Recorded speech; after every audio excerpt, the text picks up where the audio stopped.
A lot of people like to ask questions like, why is the world like this? Why are people like this?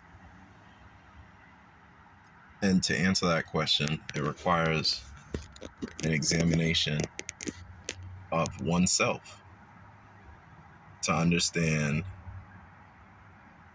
the collective human consciousness and where one's individual self fits within that, and then also to be observant to what the collective human consciousness is, despite where one's individual self is. And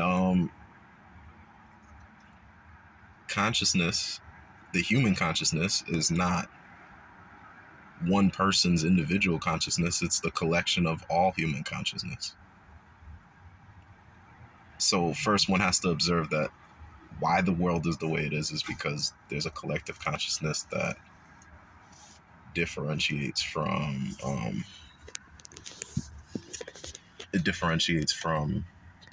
individual consciousness. On top of that, one must recognize that why we are linked to each other through collective consciousness is through our feelings. Our feelings are the means that we are all literally connected, that we're all essentially one in each other. Because it doesn't matter if you're poor, you're rich, you're skinny, you're fat, you're young, old, you're black, white, Asian, Indian, Spanish, Hispanic.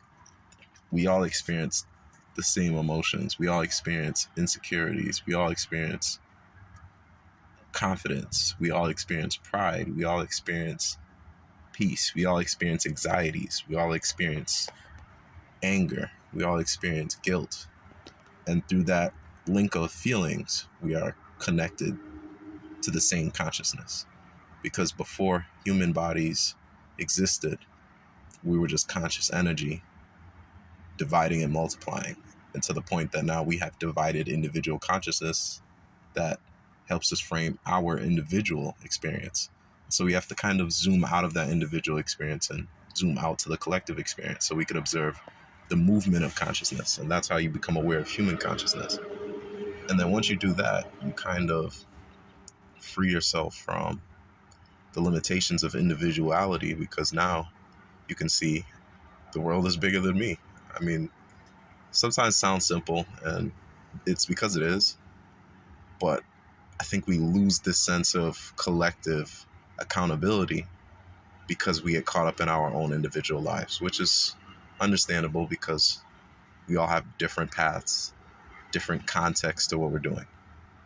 That being said, after we break out of the limitations of individual perspective and individual consciousness, we have to start observing that those limitations are where collective consciousness veers into different territories than what we expect it to. So if we see the collective consciousness of humanity and we say, why is the world like this? But then your individual consciousness is different.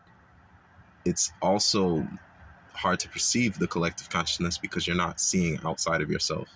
You need to see outside of yourself. And the more you do that individually, the more you'll spark other people to do that collectively. And so just you within yourself, you can control your actions, thoughts, choices, state of being to impact the collective consciousness.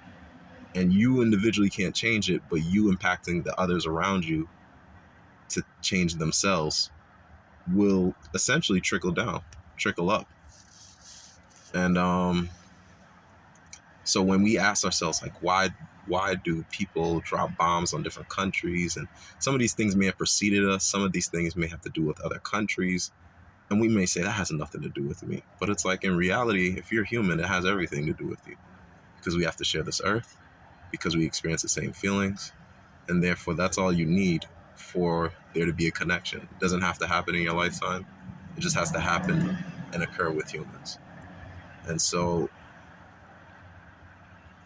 if people truly want to answer the question, why is the world like this, and to find solutions to it, we have to start increasing our level of consciousness to a whole consciousness, a collective consciousness, and start identifying the fact that all it takes is for us to be human and to have feelings, for us to be connected, because we essentially share the human experience, and therefore we come from the same source energy.